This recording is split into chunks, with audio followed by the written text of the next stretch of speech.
Hello everyone. Welcome again to our YouTube channel NK maths. आप देख पा रहे हैं दोस्तों, हम सॉल्व कर रहे हैं आज आईबीएमटीएस या फिर सिक्योरिटी असिस्टेंट का जो पेपर हुआ था। 2022 में फॉर्म भरे गए थे, लेकिन पेपर का डेट आप देख सकते हैं 23 मार्च शिफ्ट 3। ठीक है, 23 मार्च 2023 को तीसरे शिफ्ट में जो पेपर हुआ था, उसमें मैथ के जो भी 20 क्वेश्चन पूछे गए थे उनको हम सॉल्व करने वाले हैं। आपको बता दें कि सिलेबस के अकॉर्डिंग या फिर एग्जाम पैटर्न के अकॉर्डिंग जो 23 मार्च को पेपर हुआ था, या फिर 2023 में जो आईबीएमटीएस या फिर आप कह लें सिक्योरिटी असिस्टेंट का जो पेपर हुआ है, उसमें मैथ के 20 क्वेश्चन पूछे गए हैं।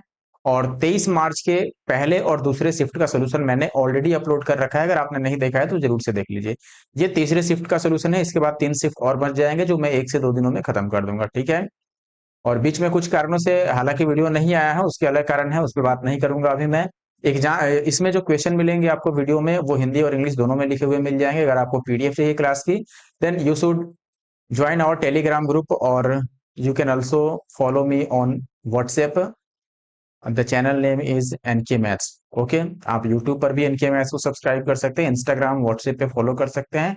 और पीडीएफ के लिए आपको टेलीग्राम ग्रुप ज्वाइन करना पड़ेगा, जिसका ऑफिशियल जो लिंक है वो डिस्क्रिप्शन बॉक्स में मिल जाएगा। अदरवाइज आप सर्च भी कर सकते हैं एनके मैथ्स नंदू कुमार लिख के टेलीग्राम पे। ठीक है, स्टार्ट करते हैं पहले क्वेश्चन से। आई होप कि वीडियो आपको अच्छा लगे, और वीडियो अच्छा लगेगा तो लाइक और कमेंट करना बिल्कुल भी ना भूलें। ध्यान रहे कि ये जो एग्जाम था ये 10th बेस पे है, लेकिन आप इसको 10th लेवल समझ के बिल्कुल भी ऐसा ना सोचे कि ये 10th लेवल का है तो इसको छोड़ दें, इसको पढ़ने की जरूरत नहीं है। क्योंकि आपको बता दें कि इसके कुछ ऐसे क्वेश्चन भी हैं जो सीजीएल मेंस को डायरेक्ट टक्कर देते हैं। आपको याद होगा आईसीएआर का पेपर, आईसीएआर और इसके साथ साथ सीआईएसएफ का, जो सीआईएसएफ बोल रहा हूँ, सीआरपीएफ, सीआरपीएफ जो हेड कांस्टेबल का पेपर था, दोनों में ही जो क्वेश्चन के लेवल थे वो कहीं ना कहीं सीजीएल मेंस के क्वेश्चन के लेवल से भी अच्छे क्वेश्चन थे। ठीक है, इसे और ये दोनों ही देखो, आईसीआर वाला तो 10th लेवल का ही था। ठीक है, 10th बेस पे ही फॉर्म भरा गया था। तो ये बिल्कुल आप ना समझें। देखो मैं क्यों करा रहा हूं, मैं यही सोच के करा रहा हूं कि ये आपके जो क्वेश्चन हैं वो कहीं ना कहीं एसएससी के हर एक एग्जाम की तैयारी करने वाले छात्रों को जरूर से करके जाना चाहिए। ठीक है, तो आप जरूर से इनकी प्रैक्टिस कर लें अगर भरोसा है तो, अदरवाइज आप स्किप कर दें, कोई दिक्कत नहीं है। स्टार्ट करता हूं पहले क्वेश्चन से। आप वीडियो को लाइक और कमेंट जरूर कर देना अगर अच्छा लगे तो। फर्स्ट क्वेश्चन आपके सामने है। इसमें बोला गया है A B and C have salaries in the ratio 2:3:5 in the year 2018। अब ये कह रहा है कि in 2019 they got an increments of 10%, 15% and 20% respectively. In 2020 only A got an increment of 20%। What is the ratio of their salaries in 2020? Okay, देखो सबसे पहले अभी मैं बात करूं दोस्तों, जैसे मान लो आपको दिया हुआ है कि दो है, 2000, हम 18 की बात कर रहे हैं। दो है, ए की सैलरी, बी की 3 और सी की कितनी है, 5। ठीक है, सी की सैलरी हो गई 5। अब यहां पर एक चीज आप ध्यान से समझना, नेक्स्ट में ये कह रहा है कि 10% ये बढ़ेगा, यानी कि ये 2 गुणा में 110 हो जाएगा, 10% बढ़ गया। बी जो है वो 15%, यानी कि ये 3 × 115। और सी जो है ये 20% बढ़ेगा, तो इंटू का 120 हो गया। ठीक है, अब यहां पर आप चाहे तो रेशियो निकालें या नहीं निकालें तो भी कोई दिक्कत नहीं, लेकिन निकाल लेते हैं। क्यों?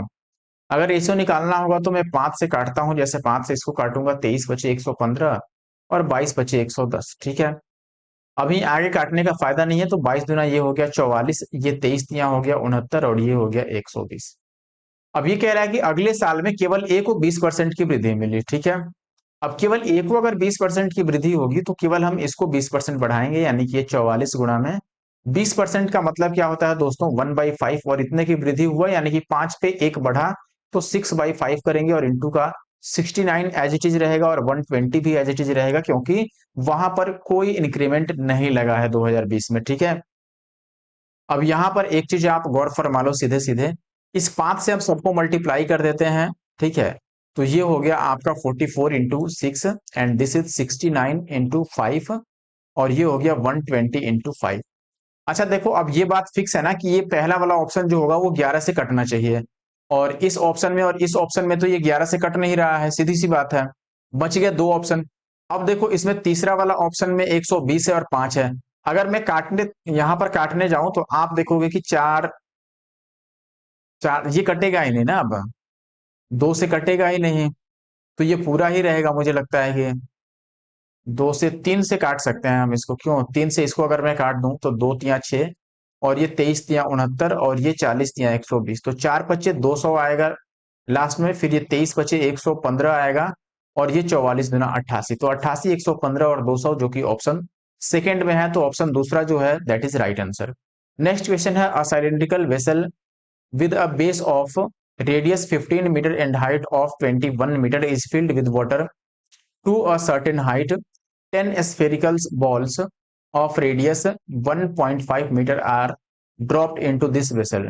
By how much will the level of water rise in the vessel? देखो कहने का मतलब अब ये है, जैसे मान लो कि वेसल है हमारे पास, लेट से ये वेसल है, अब इसमें मान लो इस लेवल तक वाटर भरा हुआ है। अब इसमें अगर मैं एक बॉल डालूं या 1000 बॉल डाल दूं, एक बॉल डालने से इस बॉल की जो वॉल्यूम होगी ना, उसी वॉल्यूम का वाटर जो होगा वो ऊपर नीचे होगा, ठीक है। तो यहां पर मैं एक काम करता हूं, मैं देखो पहले मान लेता हूं कि जो बॉल डाला गया है यहां पर उसका रेडियस आपको गिवन है, ठीक है, तो उसका वॉल्यूम तो हम बता ही सकते हैं। हाइट में जो इंक्रीज हुआ उसको मैं एच मान लेता हूं। तो अगर मैं सिलेंडर, चूंकि ये सिलेंड्रिकल है तो इसका वॉल्यूम अगर लिखूं तो ये होता है पाई आर स्क्वायर, आर आपको गिवन है 15 स्क्वायर, और इंटू हाइट, हाइट हमने ले लिया एच, ठीक है। अच्छा, अब नेक्स्ट टाइम हम लिखेंगे जो स्फीयर इसमें डाले गए हैं उनका टोटल वॉल्यूम, 10 स्फीयर्स हैं तो 10 इंटू हर एक का वॉल्यूम हो जाएगा 4/3 पाई, और आर क्यूब आर है 1.5, तो ये 15 इंटू 15 इंटू 15 और अपॉन में 1000 में लिख देता हूं डेसिमल हटा के, बस इनको काटना रह गया है। अब इस दो 15 से ये दो 15 कैंसिल आउट होगा, पाई से पाई कैंसिल आउट होगा, और 3 से ये 3 पच्चे 15, और ये देखो एक जीरो से एक जीरो, और 5 चौके 20 से 20 पच्चे 100, तो एच की वैल्यू यहाँ पे 1/5 मीटर आया है। अगर इसको आप सेंटीमीटर में कन्वर्ट करोगे तो 100 से मल्टीप्लाई करोगे तो ये 20 पच्चीस 100 20 सेंटीमीटर होगा, यानी कि 20 सेंटीमीटर हाइट बढ़ेगा और कुछ नहीं, ठीक है ना। थर्ड क्वेश्चन की मैं बात करूं तो इसकी वैल्यू हमें बतानी है। देखो ये चूंकि यहाँ पे 4 गिवन है, इसका मतलब कि यहाँ पर 4 टाइम्स सेम वैल्यू रिपीट होगी, तो उसमें से एक बार हम उसको बाहर कर सकते हैं। या ये किसका पावर 4 बन सकता है, देखो 2 2 4 2 6 और 2 8, तो अगर मैं 3 3 लेके चलूं तो 3, अच्छा ये 8 बार 2 है ना, यानी 10 के पावर हम 8 लिख सकते हैं।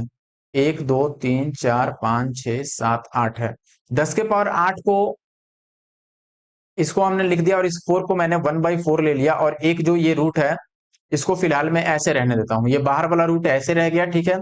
और इसको मैंने लिख दिया 10⁸ और 4 को मैंने हटा दिया, तो ये 4 दूना 8 यानी अंडर रूट ऑफ 10 स्क्वायर रह गया, जो कि 10 आ जाएगा। 100 हो गया तो रूट से बाहर 10 आ गया। ये किसका क्यूब है, आपको याद होगा कि ये किसका क्यूब है, 9261 जो है दोस्तों, ये क्यूब है आपका 19 का, ठीक है। तो यहां पे मैंने रख दिया 19, तो 19 रखेंगे तो ये कितना आएगा, माइनस का 9, माइनस कितना आंसर है, अच्छा सॉरी सॉरी, ये यार ये 19 का नहीं है ना, ये 21 का है, 21 का है तो माइनस का 11 आएगा, that means option 4 is the answer. आगे बढ़ते हैं, अगला क्वेश्चन है, find the average of the prime numbers between this and this. तो देखो जब भी प्राइम नंबर्स का एवरेज फाइंड आउट करना हो तो आपको प्राइम नंबर्स लिखने पड़ते हैं, ठीक है, इसमें और कोई ट्रिक नहीं लगता है।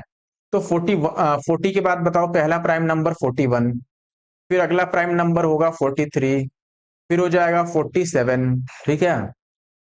फिर आ जाओ आप 80 तक चलना है हमें, 47 के बाद 48 49 50 51 52 53 54 55 56 57 58 59, फिर 61, फिर 62 63 64 65 66 67 68 69 70 71 72 73 74 75 76 77 78 79 इज द लास्ट, ठीक है, ये लास्ट नंबर हुआ। अब इसका हमें एवरेज बताना है, तो यहां पर सिंपल जो फॉर्मूला होता है सम अपॉन नंबर, वही हमें लगाना होगा। तो पहले मैं सम लिखता हूं, सम लिखना होगा तो देख लो ये 1 और 3 4, 4 और 7 11 और 3 14 और 9 23 और 1 24 24 और 7 31 और 1 32 32 और 3 35 और 9 9 5 14 यानी कि 44, बचा 4 और 4 8 और 4 12 और 4 16 और 5 21 और 5 हो गया 26 और 6 32 और 6 38 38 और 7 45 और 7 52 और 7 59 डिवाइडेड बाई 1 2 3 4 5 6 7 8 9 एंड 10। ये 10 है तो ये कितना आ गया 59.4। इट मीन्स फिर से दूसरा ऑप्शन जो है फोर्थ क्वेश्चन का वो राइट आंसर है। ठीक है ना, आगे बढ़ते हैं। चलिए अब यहां पर देखिए आपके पास जो क्वेश्चन है दोस्तों,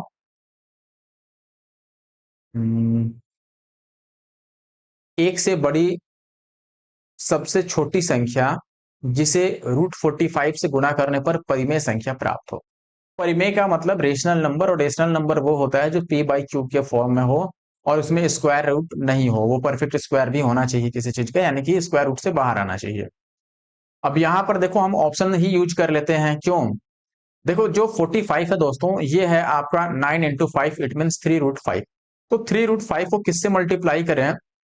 ठीक है, सबसे छोटी संख्या ज्ञात करनी है जो एक से बड़ी हो। ठीक है, तो हम पहले जो सबसे छोटा इसमें दिख रहा है उसी से स्टार्ट करते हैं, क्यों? इनमें सबसे छोटा है √5, तो √5 से अगर हम मल्टीप्लाई करेंगे तो क्या रूट हट जाएगा? बिल्कुल हट जाएगा। ये 3×5 = 15 आ जाएगा, और 15 एक अपने पास परिमेय संख्या है, यानी कि रेशनल नंबर है। तो नो डाउट यहाँ पर जो राइट आंसर होगा दोस्तों क्वेश्चन नंबर 5 का, वो थर्ड ही होगा। बाकी देखो ये ऑप्शन बड़ा था इससे, ये भी बड़ा था, ये भी बड़ा था, तो इनको हमने चेक ही नहीं किया। अगर यहाँ पर सब में √5 के बदले दूसरा नंबर होता तो वो भी हम एलिमिनेट कर देते हैं, क्योंकि √5 को हटाने के लिए हमें √5 ही चाहिए। आपको पता है कि रूट में कोई वैल्यू, लेट से 3 लिखा हुआ है, अब इसका रूट गायब करना है तो हमें √3 से ही मल्टीप्लाई करना होता है। सो दैट मैंने बोला कि यहाँ पे अगर √5 है तो हमें √5 चाहिए चाहिए आंसर में, और सब में √5 था तो फिर हमें सबसे छोटा चाहिए था, दैट इज ऑप्शन 3। ओके, देखें दोस्त इस क्वेश्चन में आपको क्या बोला गया है। यहाँ पर बोला गया है Sonu and Monu together can build a wall in 6 days, while Mono and Mohan together can build the same wall in 12 days. Sonu and Mono work together for 5 days, after which they both fall ill. ठीक है, the remaining work is completed by Mohan in 10 days. The total payment for the work done is 3600. Okay, what will be the Sonu share? देखो सबसे पहले हम क्या करेंगे, यहाँ पर सोनू और मोनू, सोनू और प्लस में मोनू, इनको कितना टाइम लग जाता है दोस्तों? इनको 6 दिन लगता है काम खत्म करने में। ठीक है, अच्छा अब फिर मोनू और मोहन को कितना टाइम लग जाता है? मोनू और मोहन को टाइम लग जाता है 12 दिन। तो टोटल वर्क अगर मैं 12 यूनिट को मानता हूं जो कि इनका एलसीएम है, तो यहां से सोनू और प्लस मोनू इनकी एफिशिएंसी कितनी आ जाएगी? 6×2 = 12, 2, और ये 12×1 = 12, तो मोनू और मोहन की एफिशिएंसी 1 आ गई। एक और बात ये कह रहा है कि 5 दिन तक मोनू और सोनू ने काम किया। अगर ये दोनों एक दिन में 2 काम करते हैं तो 5 दिन में 10 काम कर देंगे, यानी कि 2 काम अब बच गया। और ये 2 काम अब कौन कर रहा है भाई? मोहन कर रहा है 10 दिन में। अब मोहन अगर 2 काम 10 दिन में कर रहा है तो मोहन की एफिशिएंसी कितनी हो गई? इसकी एफिशिएंसी लिखनी होगी। एफिशिएंसी होता है आपका work by time. Work 2 unit का बचा है और टाइम ये 10 दिन ले लेता है, यानी कि 1/5 एफिशिएंसी हो गई किसकी? मोहन की। अगर मोहन की 1/5 एफिशिएंसी है और मोहन और मोनू दोनों का मिलाकर एफिशिएंसी 1 है, तो इसमें से मोहन का यानी 1/5 माइनस कर दें तो मोनू का एफिशिएंसी निकलेगा जो कि हो जाएगा 4/5। और यहां पर देखो सोहन और सॉरी सोनू और मोनू का एफिशिएंसी 2 पता है, तो यहां से केवल सोनू का निकालना होगा। तो इस 2 में से मोनू का यानी कि 4/5 को माइनस कर दोगे तो 6/5 आ गया इसका एफिशिएंसी। ठीक है, अब जो पैसा डिवाइड होगा वो इनकी एफिशिएंसी में ये कितने कितने दिन काम किया उसमें डिवाइड हो जाएगा। तो यहां पर मैं लिख देता हूं, देखो सोनू प्लस में मोनू और ये हो गया मोहन। सोनू ने 5 दिन काम किया, एफिशिएंसी इसका 6/5 का रहा, तो 6/5 इंटू 5 6 हो गया। मोनू ने, इसने भी 5 दिन तक काम किया, एफिशिएंसी 4/5 है, तो 5 से 5 कैंसिल आउट होगा 4। मोहन ने 10 दिन काम किया, एफिशिएंसी 1/5 है, तो 5×10 इसको 2 मिलेगा। यही बात है, इस रेशियो में बांट दो, 6 4 10 और 2 12 की वैल्यू अगर 3600 है दोस्तों, तो एक की वैल्यू 12×3 = 36 300, और सोनू यानी कि 6 की वैल्यू 6×3 = 1800। तो 1800 हो गई सोनू की, यानी कि 1800 रुपए सोनू को मिले होंगे। अगला सवाल है, the cost price of an article is 2100, what should be the mark price of the article be so that after a discount of 20% the seller still makes a profit of 90%। देखो ऐसे में आपको एक फॉर्मूला याद होगा, MP और CP का ratio हम कैसे लिखते हैं? MP this is equal to 100 plus profit percentage and CP is equal to 100 minus discount percentage. तो अगर आपको एमपी बताना है या 90% का प्रॉफिट है तो ये 190 हो गया, सीपी हो गया आपका 20% का डिस्काउंट है, 100 में से 20 माइनस कर दो 80, इसको कैंसिल आउट करोगे तो 19 और 8 का रेशियो बन गया, जिसमें आपको कॉस्ट प्राइस दिया है यानी कि 8 यूनिट की वैल्यू आपको 2100 दिया है और हमें 19 यूनिट की वैल्यू बतानी है। तो ये हो गया 2100 गुणा में 19 और बटा में 8। ठीक है ना। अगर डिजिटल सम लगा लें तो ज्यादा इजी होगा, यहाँ पर 8 है तो हमें 8 से मल्टीप्लाई करके और इसका डिजिटल सम लेना चाहिए। तो डीएस जो बनेगा इसका, ये 2 और 1 3 है, ये 9 तो लेंगे नहीं तो ये 1 और ये 8 हो गया, तो 8 या 24 यानी कि 6 डिजिटल सम चाहिए। यहाँ पर देखो 4 2 6 और 5 11 नहीं आया डिजिटल सम, 6 5 और 1 6 3 बच गया नहीं आया। यहाँ पे 9 को लेंगे नहीं, 5 4 9 को लेंगे नहीं, 8 7 15 15 का 6 होता है यानी कि ये सही हो सकता है। ये 8 1 9 हटा दो और 3 और 2 5 5 10, यहाँ डिजिटल सम एक आ गया, तो दूसरा ऑप्शन सही होगा, बाकी आप काट पीट के भी आंसर निकाल सकते हो। अगला सवाल है, I spend 25% of my salary on rent, 20% of my salary on transport, 40% of the remaining salary on groceries and save, इतना रुपए सेव कर लिया। ठीक है, देखो उल्टा कॉन्सेप्ट डायरेक्ट लगा दें तो भी बन जाएगा। उल्टा कॉन्सेप्ट इन द सेंस का मतलब मैं लिखूं 16,500 कब बचा है, आखिरी में 40% बचा है यानी कि उससे पहले, सॉरी 40% खर्च होने के बाद ये बचा है यानी कि 60% की वैल्यू ये रही होगी। तो 100 बाई हम लिख देते हैं 60%, राइट। अगले केस में ये 20% खर्च किया है, ठीक है ना। तो ये 20% और 25%, यहां पर ये शेष वाला बात नहीं है, रिमेनिंग वाला बात नहीं है, तो ये टोटल एक ही बार ऐड कर लो, 20 और 25 कितना हो गया, 45% अगर खर्च किया हुआ है तो 55% बचा होगा, तो 100 बटा आपको 55 रखना होगा। ठीक है, अब काट लो, इससे इसको काटोगे तो ये 3 बार में कट जाएगा, और ये 300 है 60 है तो इससे 5 बार में कट जाएगा, तो 5 पे 4 जीरो, यानी कि ये 50,000 रुपए होते हैं, जो कि है ऑप्शन दूसरा। ठीक है, तो अच्छा सैलरी है, फिर भी ये 16,000 रुपए ही बचा पा रहा है क्योंकि महंगाई का जमाना है। अगला सवाल है, एक्स किसी काम को करने में वाई से डबल टाइम लेता है और जेड से 3 गुना, यानी कि एक्स वाई और जेड। टाइम की बात करें तो जेड मान लो अगर 2 यूनिट का टाइम लेता है तो एक्स इसका 3 गुना यानी कि 6 यूनिट का टाइम लेगा, और वाई से ये डबल है तो वाई इसका आधा रहा होगा यानी कि 3 यूनिट का। अब अगर ये टाइम है तो एफिशिएंसी का रेशियो कैसे लिखोगे, इनका एलसीएम ले लो, एलसीएम 6 है तो टोटल वर्क 6 यूनिट को मान लो।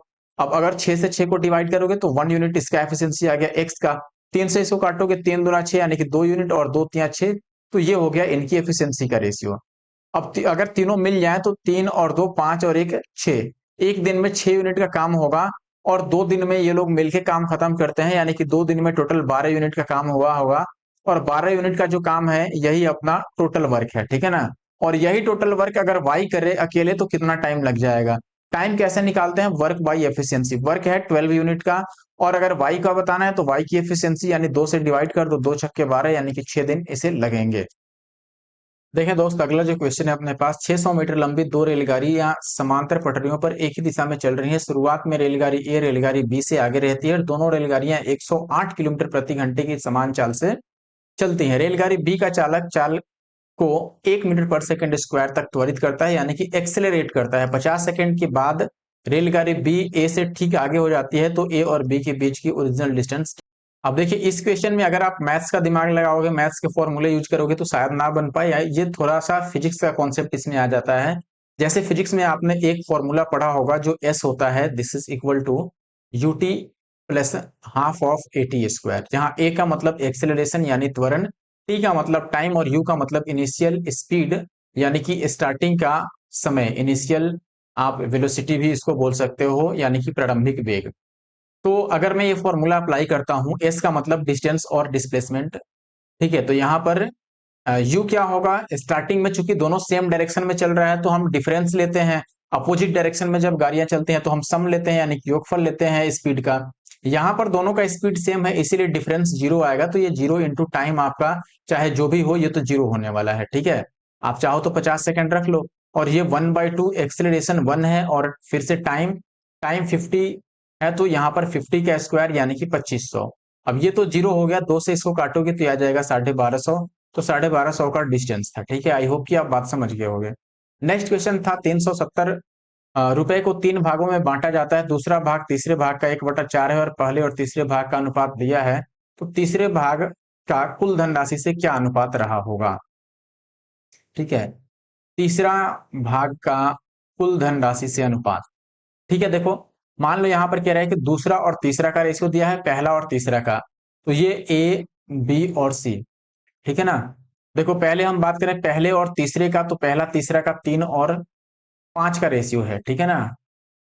और यहां पर दूसरा का तीसरा से, दूसरा का तीसरा से, तीसरे का ये 1/4 है, यानी कि तीसरा को मैं 4 मानता हूं इसके हिसाब से, तो दूसरा क्या होगा 1/4 यानी 1 यूनिट होगा, यही बात है, ठीक है ना। थर्ड का 1/4 है। अब ये कह रहा है कि पहला जो है और तीसरा वो 3 और 5 का रेशियो है, पहला और तीसरा का, यानी कि ए और सी का 3 और 5 का रेशियो है। तो एक काम कर लेते हैं ना हम, उससे अच्छा है कि हम इनको मर्ज ही कर लेते हैं। दोनों में कॉमन क्या है ये बताओ। ये दूसरा और तीसरा, और यहाँ पर पहला और तीसरा, तीसरा कॉमन है, तो मैं इसको लिख देता हूं ए रेशियो सी और रेशियो बी, ठीक है ना। अब ए रेशियो सी यहाँ पर दिया हुआ है, पहला और तीसरा का 3-5 है, तो मैं इसको 3-5 लिख देता हूं। यहाँ पर फिर से सेकंड और थर्ड का दिया है, देखो सेकंड और थर्ड का दिया है कि 1/4 का रेशियो है, ठीक है ना, यानी कि ये 4 है तो ये 1 है।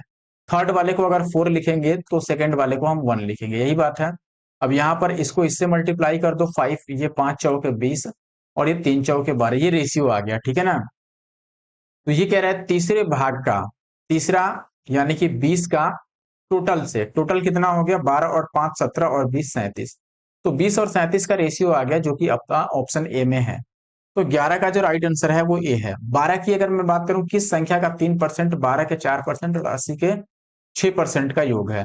मान लो नंबर अगर x है तो x का 3% जो होना चाहिए, ये आपका 12 का 4% यानी 12 × 4 और प्लस 80 का 6% यानी 80 × 6 के बराबर होना चाहिए। परसेंटेज मैंने क्यों नहीं लिखा, क्योंकि ये सब में कॉमन है, यहां भी परसेंटेज है, इसमें भी है और इसमें भी है, तो तीनों में कॉमन है, तो वो कैंसिल आउट होगा। तो ये 3x की वैल्यू आपका आ गया 12 चौके 48 और 8 छके 48, 48 गुना 96 960, तो x की वैल्यू हो गया आपका 32×96 यानी 300, 32×96 ही तो होता है। किस संख्या का 3%, मान लो संख्या x है तो x का 3% 12 के 4% और 80 के 6% का योग है।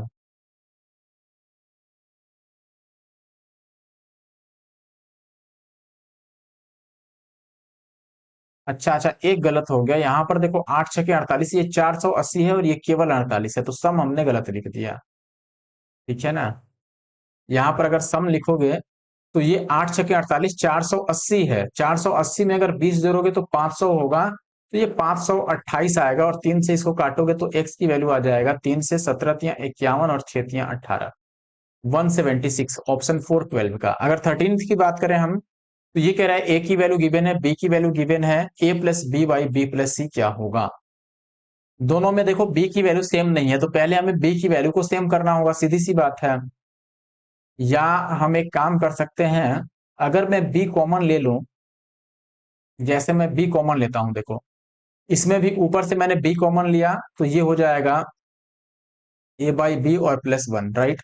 नीचे बी कॉमन ले लूं तो ये 1 प्लस सी बाई बी होगा, यही बात होगा। अब बी कैंसिल आउट हो गया, ए बाई बी आप यहां से लिख सकते हो, ये है 7/11 और प्लस का 1, और 1 प्लस सी बाई बी भी लिख सकते हो, यहां से 17/12 आ जाएगा, ठीक है ना। तो ये हो गया 11 और 7 18/11, और ये 12 और 17 हो गया, देखो 12 तो ऊपर चला जाएगा और 12 और 17 हो गया 29, तो ये कैंसिल आउट तो होने से रहा। तो 18 दूना 36 का 6, 18 और 3 21, 216 ऊपर आएगा, और नीचे आ जाएगा यूनिट डिजिट 9, यूनिट डिजिट 9 केवल यहाँ पर है 216 और नीचे 9, ठीक है ना। तो ऑप्शन तीसरा जो है 13th का वो राइट आंसर है। क्वेश्चन नंबर 14 से पर आने से पहले, अगर आपने अभी तक हमारे यूट्यूब चैनल एनके मैथ्स को नहीं सब्सक्राइब किया है, और अगर पहली बार हमारे चैनल पे हैं तो जरूर से सब्सक्राइब कर लें। आप इंस्टाग्राम पे भी मुझे फॉलो कर सकते हैं सेम आईडी को, और कोई भी क्वेश्चन वहां पे आप शेयर भी कर सकते हैं। पीडीएफ के लिए हमारा Telegram group NK maths Sandu Kumar आप ज्वाइन कर ले, जहां पर आपको पल पल की अपडेट और साथ में पीडीएफ भी मिलती रहती हैं। बाकी किसी भी सहायता के लिए आप मुझे कमेंट बॉक्स में कमेंट कर सकते हैं। व्हाट्सएप चैनल एनके मैथ्स का है, आप उसे भी फॉलो कर सकते हैं, ठीक है। अब देखो अगला जो सवाल है अपने पास, किसी धनराशि पर साधारण ब्याज मूलधन का 4/9 है, ठीक है। यानी कि जो एसआई है, ये मान लो एसआई है और ये प्रिंसिपल है, तो प्रिंसिपल जो है वो ब्याज का 4/9 है, ठीक है। यानी कि ये 9 है तो ये कितना है 4 है, बात यही है। इसका 4/9 लिखोगे तो 9 से 9 कैंसिल आउट हो जाएगा। अब कह रहा है कि रेट जो है वो टाइम के बराबर है, रेट जो है वो टाइम के बराबर है। तो टाइम क्या होगा, टाइम का फॉर्मूला होता क्या है, आप बोलोगे S I into 100 upon principal into rate. अब रेट को अगर मैं इधर लेके आऊं तो चूंकि रेट और टाइम सेम है तो इसको मैं टाइम का स्क्वायर लिख देता हूं क्योंकि ये टाइम के बराबर है। अब टाइम टाइम का स्क्वायर हो गया, एस आई है 4 इंटू 100 यानी कि 400 और upon principal that is 9। Oh sorry this is, यहाँ पर एस आई की जगह पर 9 होगा ना, तो ये 900 और बटा 4 आ गया, तो टाइम की वैल्यू आ गया 900 का स्क्वायर रूट 30 और 4 का स्क्वायर रूट 2। सही निकाला ना, 3 3 9। तो 2 से काटेंगे तो ये 15 आ रहा है।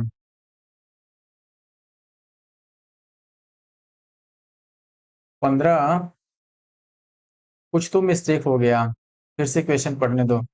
Simple interest on a sum of money is 4/9 of the principal. यानी कि अगर मैं प्रिंसिपल को 1 मानता हूं तो एस आई 1 का 4/9 होगा। तो अच्छा ये 9 होगा और ये 4 होगा, हमने गलत लिख दिया था, सॉरी फॉर दैट। लेकिन तरीका सेम लगने वाला है, बस थोड़ा सा हमने यहाँ पर मिस्टेक कर दिया। ठीक है ना। देखो यहाँ पर क्या था, मूलधन का बोल रहे हैं ना, प्रिंसिपल का, तो प्रिंसिपल 9 होगा और ये 4 होगा, बाकी फॉर्मूला वही लग जाएगा आपका। टी स्क्वायर इक्वल टू क्या आया था, एस आई इंटू 100। तो एस आई हो गया 4 इंटू 100, 400 और अपॉन प्रिंसिपल 9। तो टी की वैल्यू आ गई 400 जो है वो 20 का स्क्वायर रूट है और ये 3, 20/3। तो 20/3 को आप लिख सकते हो 3 से, 3 छक्के 18 और 2/3। तो ये 6 तो वर्ष हो गया, और 2/3 को महीने में चेंज कर दो, 2/3 गुना में 12 महीने होते हैं एक साल में, तो 3 चौके 12 और 4 दूना 8। यानी कि देखो 6 वर्ष और 8 माह, 6 वर्ष 8 महीने का मतलब दूसरा ऑप्शन। अगला प्रश्न आप देखो, क्वेश्चन नंबर 15 की अगर मैं बात करूं, एक बड़े संयुक्त परिवार में 4 दादा दादी, 4 माता पिता और 8 चचेरे भाई बहन हैं। दादा दादी की औसत आयु 74 वर्ष है, माता पिता की जो औसत आयु है वो 58 वर्ष और चचेरे भाई बहनों की जो औसत आयु है वो 22 वर्ष है। परिवार के सदस्यों की औसत आयु कितनी है। ग्रुप एवरेज लगा देंगे सीधे सीधे। ठीक है, देखो ग्रुप एवरेज लगाना हो तो फॉर्मूला क्या होता है आपका, A1 और इंटू का N1 plus A2 into N2। और ऐसे जितने भी एवरेज और नंबर दिए हैं सबको मल्टीप्लाई करते हैं और नीचे हम टोटल नंबर लिखते हैं। तो यहां पर आप लिखोगे, देखो पहली बार 4 दादा दादी और इनका एवरेज है 74, तो ये 4 इंटू 74 हो गया। फिर 4 माता पिता और इनका एवरेज कितना है 58, और प्लस 8 चचेरे भाई बहन और इनका एवरेज कितना है 22। और टोटल कितने नंबर हो गए, देखो 4 और 4 8 और 8 16। तो अगर ये कैंसिल आउट हो रहा है तो हम काट भी सकते हैं, जैसे 4 यहाँ भी है, 4 यहाँ भी है, और ये 4 दूना 8 और ये 4 चौके 16। 2 बार और कट जाएगा तो 2 यहाँ पर है, ये 37 दूना 74 और ये 29 दूना 58 और ये 2 कट गया। तो ऊपर आ गया 37 और प्लस 29 और प्लस 22/2, राइट। ये कितना हो गया, 7 और 9 16 और 2 18 का 8, और ये बच गया 3 और 2 5 और 2 7 और 1 8/2, तो ये 44 आ गया। यानी जो ग्रुप एवरेज आया वो 44 आया, तो 15th का 4 जो है वो राइट आंसर। क्वेश्चन नंबर 16 की बात करें, समान समय पर दो कारें एक ही स्थान से एक ही दिशा में इस स्पीड से चलना शुरू करती हैं, 10 मिनट बाद उनके बीच की दूरी, डिस्टेंस आपको पता है कि ये स्पीड इंटू टाइम होता है। टाइम 10 मिनट दिया है तो इसको मीटर पर सेकंड में ले जाने के लिए हमें सेकंड में लिखना होगा, तो मैं इसको 60 से मल्टीप्लाई कर देता हूं, ये टाइम हो गया इनटू स्पीड। अब ये सेम डायरेक्शन में है तो स्पीड हम डिफरेंस लिखेंगे, तो 2 किलोमीटर पर आवर, और इसको 5/18 से मल्टीप्लाई करेंगे मीटर पर सेकंड में चेंज करने के लिए।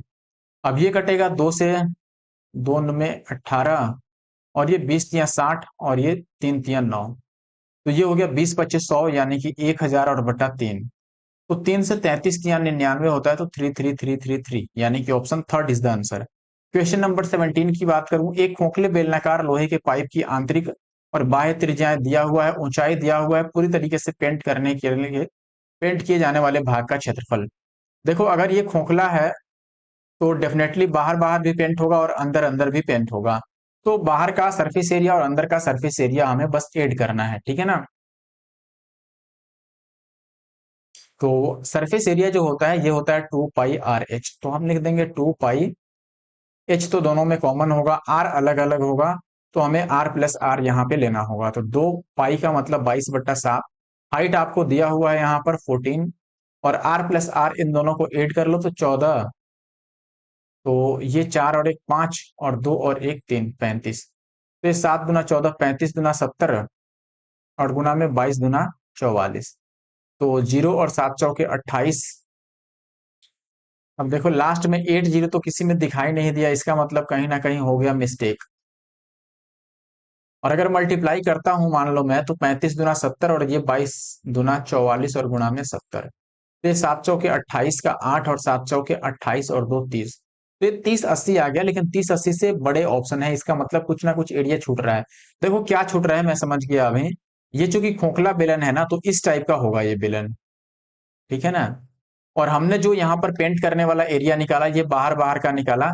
लेकिन देखो ये जो सरफेस का ये वाला एरिया है, ये भी तो रहेगा ना, इसको भी तो पेंट किया जाएगा। तो ये कॉन्सेंट्रिक सर्कल का एरिया निकलेगा, जो कि होता है pi into capital R square minus small R square. तो ये भी निकाल लो, पाई हो गया 22/7 कैपिटल आर स्क्वायर, यानी कि ए प्लस बी इंटू ए माइनस बी लिखोगे तो 21 और 14 हो गया 35, और इनका डिफरेंस हो गया 7। ये कट गया, तो ये हो गया 22 बचे 110 का जीरो, 11 बच गया, 22 तिया 66 और 11 कितना होता है 77। तो इसमें 770 और बढ़ जाएगा और कुछ नहीं। तो ये जीरो, 8 7 15 का 5 और 37 और 1 38, तो 3850। अभी भी कुछ रह गया क्या? 3850 भी ऑप्शन में नहीं है यार। देखो फिर रह ही गया, बिल्कुल रह गया। रह क्या गया, देखो क्या मिस्टेक हो गया हमसे। हमने ये निकाला तो सही, लेकिन ऐसे दो सरफेस है ना, ऊपर भी है और नीचे भी है, तो इसका हमें डबल लेना चाहिए था। इसका डबल करोगे तो ये जीरो, 7 दुना 14 का 4, 7 दुना 14 और 1 15, यानी कि इसमें 1540 बढ़ेगा। ठीक है, तो ये जीरो, 8 और 4 12 का 2 बच गया 1, 5 और 1 6 और 3 और 1 4, तो 46 20 आ रहा है, जो कि ऑप्शन थर्ड है 17 का सी। इसमें थोड़ी सी मेरी गलती हो गई, यानी कि नहीं तो ये जल्दी ही सॉल्व हो जाता। एक वस्तु के लिए एक निर्माता को 12% का लाभ प्राप्त होता है, थोक व्यापारी को 10% का लाभ प्राप्त होता है और खुदरा को 15% का लाभ प्राप्त होता है। यदि वस्तु का खुदरा मूल्य इतना है तो क्रय मूल्य ज्ञात कीजिए, ठीक है ना। ठीक है। देखो मान लो अगर प्राइस एक्स था, निर्माता को 12% लाभ हुआ, यानी कि जिससे बेचा उसको 12% बढ़ा के दिया। फिर जिसने 12% बढ़ा के लिया वो भी 10% लाभ ले रहा है, यानी कि वो 10% बढ़ा के बेचा। फिर वो जिसको बेच रहा है वो 15% का प्रॉफिट ले रहा है, तो वो 15% बढ़ा दिया। और फाइनल बढ़ा हुआ जो कीमत आया 56 और 672। अब यहां से हमें एक्स की वैल्यू निकालनी होगी बस। तो अगर मैं डिजिटल सम अप्लाई करना चाहूँ, 5 2 7 2 2 4 और 2 4, डीएस अप्लाई हो जाएगा इजीली, ठीक है। आप चाहो तो हालांकि कैंसिल आउट भी कर सकते हो। अगर डीएस अप्लाई करना हो तो ये है अपने पास, देखो 2 और 2 4, और ये 2 और ये 5 और 2 7, यानी 4 दूना 8 और 8 सत्ते 56, तो 6 5 11, 11 का आ गया 2। इधर 2 है, तो हमें राइट साइड में बस 5 से मल्टीप्लाई करना होगा और डीएस निकालना होगा। अगर डीएस निकालते हो यहां पर, तो देखो इसका देख लो, 7 और 2 9 को हम लेते नहीं है, और 6 और 6 12 और 5 17, 17 का मतलब 7 और 1 8, और ये 8 बचे 40, 40 में 4 और 0 को ऐड करोगे तो डीएस 4 आना चाहिए बस। इसमें डीएस 4 है ऑलरेडी, यहां पर चेक करो आप। तो ये हो गया 6 और 3 9 को लेंगे नहीं, 5 5 10 और 2 12, तो डीएस 3 आ गया, जो कि पॉसिबल नहीं है बिकॉज हमें 4 चाहिए। यहाँ देखो 5 और 4 9 को लेंगे नहीं, यहाँ भी 3 आ गया। इसमें देखो 5 और 4 9 को लेंगे नहीं, और 6 और 7 13, और 13 का डीएस 4 आता है, तो ये भी अपना पॉसिबल आंसर है, ठीक है ना। तो अब बचता है ऑप्शन पहला और फिर ऑप्शन आखिरी, इन दोनों में से कोई एक सही है। अब कौन सा सही होगा ये जानने के लिए हम एक काम कर सकते हैं। देखो क्या ये नंबर 4 से डिवाइड हो पाएगा, चेक करते हैं। 8 से अगर डिवाइड करूं, 8 8 64, देखो ये नंबर 8 से डिवाइड हो रहा है, इसका मतलब आंसर अब वही पॉसिबल होगा जो 8 से कट जाए। 8 से कटने में ये पहला ऑप्शन तो नहीं कटेगा, क्योंकि लास्ट में 70 है, तो फोर्थ ऑप्शन ही सही होगा। फिर इकलौता ऑप्शन बच गया, अदरवाइज काट पीट के भी आंसर ला सकते हैं। अगला सवाल ये है अपने पास, तो 84 का स्क्वायर रूट तो हम नहीं लिख पाएंगे, लेकिन ऐसे में आपको एक चीज पता होगा कि जब भी इस तरीके से लिखा जाता है ना, तो हम इसको ऐसे दो पार्ट में डिवाइड करते हैं जिनका सम इसके बराबर आ जाए, लेकिन प्रोडक्ट इतना आ जाए, यानी कि गुणनफल 84 आए और योगफल या फिर अंतर 19 आ जाए। तो अगर मैं 12 और 7 ले लूं, तो 12 सत्ते 84 भी हो जाएगा, 12 और 7 19 भी हो जाएगा। तो केवल इस वाले पार्ट का आंसर कैसे लिखेंगे हम, जब हमने वो दोनों नंबर फाइंड आउट कर लिया। और ये भी ध्यान रखना कि ऐसे में बाहर बस 2 ही रखना है। अगर कुछ और नंबर होता तो हम बाहर 2 ही लाते और बाकी को हम स्क्वायर रूट के अंदर भेज देते। तो इसका जो आंसर निकलेगा वो निकलेगा अंडर रूट ऑफ 12 और प्लस अंडर रूट ऑफ 7, केवल इनका। बाकी जो बचा अंडर रूट ऑफ यहाँ पर 4 माइनस रूट 7 और प्लस हमने यहाँ पर रूट 12 निकाल रखा है और प्लस रूट 7। अब इससे ये कैंसिल आउट निकल हो गया, तो ये बच गया 4। और माइनस 12 को हम क्या लिख, सॉरी प्लस प्लस 12 को हम क्या लिख सकते हैं, 4 तिया 12, यानी 2 रूट 3 लिख सकते हैं, यही बात है। और फिर 3 से मैं दो, इसको दो पार्ट में डिवाइड करूंगा, 3 into 1, देखो 3 1 जा 3 आ जाएगा और 3 और 1 4 भी आ जाएगा। यानी इस पूरे का आंसर क्या हो गया, रूट 3 और प्लस रूट 1, यानी कि रूट 3 + 1। तो ऑप्शन दूसरा जो है वो राइट आंसर है 19 का। आखिरी क्वेश्चन पर आ चुके हैं। यदि राज ने 1 वर्ष 6 माह के लिए चक्रवृद्धि ब्याज की दर से 10% की दर पर इतना रुपए ब्याज लिया, तो परिपक्वता पर उसके द्वारा प्राप्त राशि कितनी होगी। तो जो राशि प्राप्त होगी डेफिनेटली वो केवल इंटरेस्ट नहीं होगा, वो अमाउंट होगा। तो अमाउंट हमें बताना है 10% के हिसाब से। 1 साल और 6 महीने के लिए लिया है। 1 साल का मतलब पहले साल यहाँ पर उसे 10% ही ब्याज देना होगा।